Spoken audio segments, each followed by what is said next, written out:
Le Da Fresh Morning, c'est 104.5 tonnes de bonne humeur. Tous les matins sur Urban FM. La meilleure radio de la capitale. La meilleure radio de la capitale. La meilleure radio de la capitale.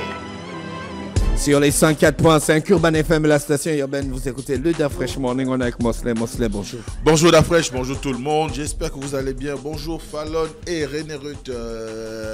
Bonne fête. Bonjour René Ruth. Aux gens qui se cachent.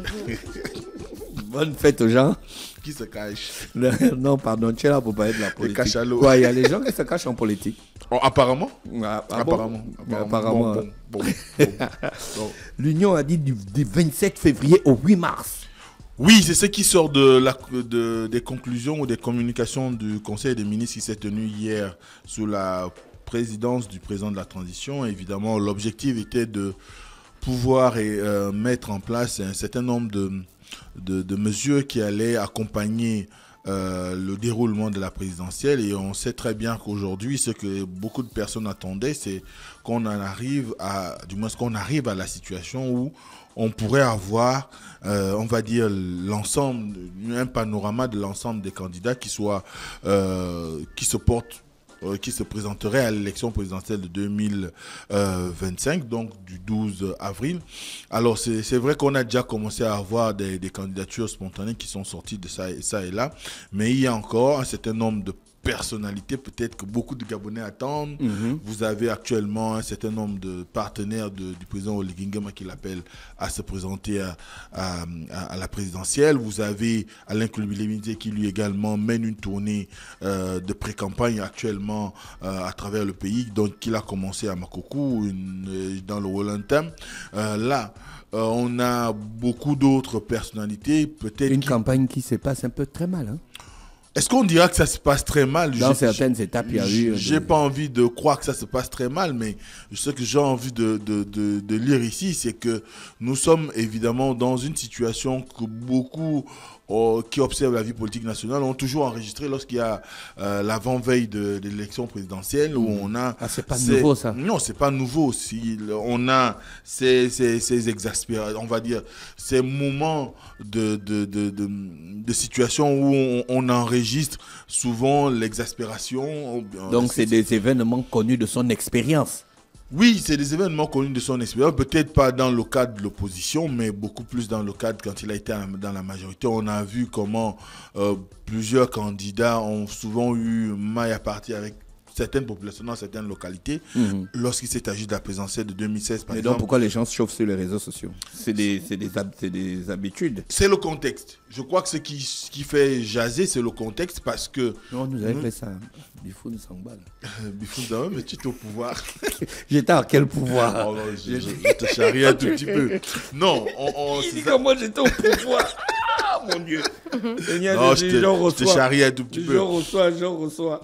Non, ce que j'ai envie de dire, c'est que c'est une situation qu'on a souvent l'habitude de voir. Il y a des gens qui sont souvent poussés par un certain zèle et qui parfois se comportent de manière à pouvoir aussi se trouver une occasion d'exister et qui finalement manifestent avec véhémence un certain nombre d'attitudes qui sont de nature à perturber, soit à perturber les meetings ou les causeries politiques, ou carrément à faire, on va dire, obstruction à la venue de X ou Y candidat dans un lieu. On se rappellera encore de l'événement de Franceville avec Barreau Chambrier et les siens, où on a vu, par exemple, le Libama se mettre dans une colère inouïe pour pouvoir appeler ses frères du Haut-Togo à respecter la démocratie. Eh bien, même si c'est une habitude, ce qu'on condamnerait aujourd'hui, c'est pourquoi j'ai parlé du contexte, c'est simplement le fait que nous soyons dans un environnement particulier, dans un contexte particulier, et ce contexte particulier appelle à la restauration des institutions. La restauration des institutions ne concerne pas seulement les institutions telles qu'on les connaît, républicaines, mais aussi des mentalités, des façons de faire, des attitudes à adopter lorsqu'on voudrait atteindre un objectif qui est celui aujourd'hui de l'émancipation démocratique. Or, ce type de comportement qu'on a enregistré à Mindik, parce qu'il faut savoir que ça a quand même été un moment particulier. On a vu des jeunes conduits par un monsieur et qui ont décidé d'aller faire du vacarme et empêcher Alain Claude Biémizé et sa délégation de sortir, au point où on a des anciens ministres qui sont dans le cadre de la plateforme Ensemble pour le Gabon et qui accompagnent Alain Claude Biémizé. On a pu lire beaucoup de choses. Par exemple, on a Éric Joël Bekale dans un post sur Facebook qui a carrément qualifié la situation de séquestration. Donc il dit ceci, je cite: « Nous sommes actuellement pris en otage dans un hôtel de Mindik. Une quarantaine d'individus nous menacent de mort. Dans quel pays vivons-nous désormais ?» Donc, on voit l'inquiétude. Et effectivement, quand vous voyez ces dizaines de jeunes qui étaient en face de cet hôtel que nous connaissons très bien, la descente de la ville de Mindik, on se rend bien compte que, évidemment, on est dans une situation où beaucoup ne veuillent pas, ou ne sont pas prêts à abandonner les méthodes qui ont toujours été décriées et d'ailleurs qui ont conduit à la situation que nous connaissons aujourd'hui, le fait qu'il y ait une obstruction à la capacité des uns et des autres à se mouvoir, une entrave à la liberté d'expression, oui, une entrave aux libertés démocratiques, à la capacité à pouvoir aller à la rencontre des jeunes ou des personnes qui soient susceptibles d'écouter X ou Y, mais qu'on rencontre une résistance de la part de X ou Y, encore une fois, à cette situation-là. Eh ben, on pensait que ces démons du passé étaient oubliés, mais malheureusement, ils perdurent. Ils reviennent même avec beaucoup de vigueur, notamment dans le cas de Mindik, parce qu'il y a eu ces jeunes-là qui ont fait cette communication. Il y a eu aussi des jeunes qui ont fait une communication contradictoire. Au-delà de celle contradiction, mais à Oyem également, il y a des jeunes qui sont sortis, qui ont fait une vidéo également pour dire qu'ils ne vont pas tolérer une prise de parole d'Alain Claude Biémizé et sa suite au niveau de la vie d'Oyem, à la suite même de l'interdiction formulée par le délégué spécial Jean-Christophe Oronongama en ce qui concerne l'occupation de la tribune officielle. Donc autant d'éléments qui font qu'aujourd'hui, on a envie de croire que beaucoup de Gabonais ne sont pas encore prêts à vivre la démocratie pleinement. Or, ce qu'on prône aujourd'hui, ce qui est prôné aujourd'hui par le président de la transition, qui lui-même parle de démocratie inclusive, qui parle de l'inclusivité. On a vu par exemple tous les qualificatifs qui ont auréolé l'organisation du dialogue national qui s'est tenu en Gondie. D'ailleurs, on l'appelle dialogue national inclusif. À partir de cet instant, il est important aujourd'hui que les personnes qui disent suivre ce dernier ou qui pensent avoir une carte à jouer au niveau de la scène politique nationale, qu'ils comprennent que la démocratie, c'est d'abord une question d'opposition d'idées et non une question de force ou de violence ou même de préméditation allant jusqu'à obstruer ou à interdire à un citoyen d'intervenir dans une quelconque portion du territoire national alors que la Constitution garantit à tous, qu'on soit du nord, du sud, de l'est, de l'ouest, du centre, les mêmes droits, peu importe où on se trouve au Gabon, où on se retrouve au Gabon. Et à partir de cet instant, je pense qu'aujourd'hui, ce qui s'est passé à Mindik doit pouvoir permettre aux autorités, aussi bien judiciaires que même des forces de défense et de sécurité, à s'organiser autrement pour permettre à ce qu'il y ait une certaine sécurité qui soit mise à disposition pour éviter que la campagne qui va commencer le 29 soit, on va jalonner de ce type d'attitude et que cela ne ternisse encore plus l'image de la transition qu'on a aujourd'hui. Parce qu'il faut savoir que beaucoup d'actes qui sont commis par les partisans ou ceux qui sont favorables au CTRI ou au président de la transition tendent beaucoup plus à aller vers le sens de pouvoir amener un grand nombre ou une bonne partie de la population à se sentir plus ou moins dans une situation de confusion.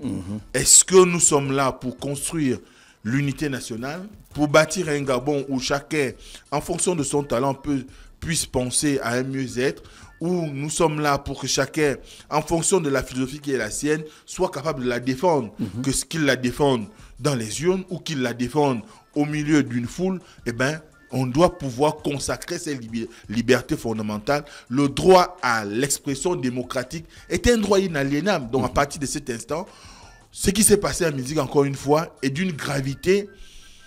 Heureusement que beaucoup de personnalités aussi ont condamné cet acte. Et j'espère simplement qu'on aura la même diligence de la part des autorités judiciaires de la province du Haut-Lantam, notamment le procureur du tribunal de première instance d'Oyem, qu'il aura la même diligence que ce qui s'est passé lorsqu'il s'est agi de la couverture par l'activiste Overmars Novelas ou Novelas Overmars de la coupure qu'il y a eu au CHU de Libreville, pour pouvoir, encore une fois, marquer les esprits et rappeler à ces personnes qui ont manifesté une certaine animosité et qui ont proféré même des menaces pratiquement de mort, que avant tout, ce qui prime au Gabon, c'est la loi.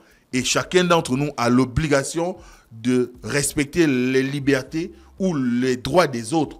Là où s'arrête votre liberté, c'est là où commence celle de l'autre. À partir de cet instant, chacun d'entre nous, au-delà de tout ce qu'on peut dire, doit avoir un esprit que ce qui nous permet de vivre dans une société organisée, moderne, civilisée, c'est la loi.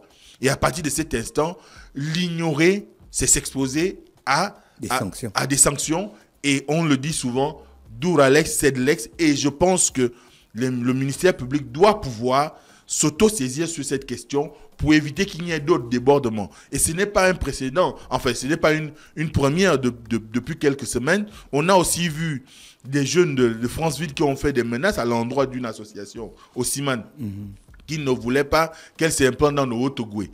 Ça aussi, ça y va de la capacité à pouvoir plus ou moins fragiliser le tissu fraternel national, ou la fraternité qu'on a envie de construire, l'unité qu'on a envie de construire au niveau du Gabon. Vous ne pouvez pas, en tant qu'individu, interdire à un groupe de personnes ou à des personnes, même ce ne serait-ce qu'une seule personne, le droit d'implanter son organisation dans une localité du pays, dans la mesure où la loi le lui permet. Oui. Donc, à partir de cet instant, il est important que les autorités judiciaires saisissent l'affaire et qu'on soit en mesure de pouvoir aller vers des élections à peser. C'est ce que nous recherchons. Les élections à peser, ce n'est pas seulement au lendemain du scrutin, mais c'est avant. Même pendant la pré-campagne que nous sommes en train de vivre, parce que beaucoup sont déjà en pré-campagne. La tournée qu'Alain-Claude Billy mène, c'est une tournée de pré-campagne. Les différentes sorties des partisans du CTRI ou du président de la transition, les différentes descentes qu'ils font sur le terrain, c'est la période de pré-campagne. La campagne elle-même va commencer le 29. À partir de là, il faudrait qu'il y ait un apaisement. Mais il est important que de tous bords, on rappelle aux partisans qu'il ne s'agit pas d'un combat d'hommes, il s'agit d'un combat d'idées. Chacun aura à présenter les idées qui sont les siennes, et c'est à partir de cet instant que les Gabonais, dans leur globalité ou dans leur majorité, pourront accorder les suffrages qu'ils estiment utiles à X ou à Y. Si il en venait que quelqu'un sorte de là vainqueur dès le premier tour, eh ben, ce sera le choix des Gabonais et à chacun de respecter. Il n'est pas nécessaire qu'on arrive à des situations d'affrontement, à des situations d'injure ou à des situations de menace. Cela ne fait pas avancer la démocratie gabonaise et ça n'honore personne. Et surtout, quand on regarde la qualité des personnes qui profèrent souvent ces menaces, on se pose des questions. Parfois, c'est des gens, rien que de visu, on peut constater qu'ils ont quand même une certaine nature. À partir de là, il est important que les acteurs politiques essayent un tout petit peu d'éduquer ceux qui les suivent, ceux qui disent se reconnaître en eux, et qu'on sorte de là grandi, et que cette élection nous permette réellement de poser les fondements du respect de la norme, du respect de la loi et du respect de la démocratie ou des règles démocratiques, et que nous vivions en toute convivialité. Il y a un journaliste sénégalais qui dit toujours: sac berger ressemble à sac mouton ressemble à son berger. Le DAF Fresh Morning, c'est 104.5 tonnes de bonne humeur. Tous les matins sur Urban FM. La meilleure radio de la capitale. La meilleure radio de la capitale.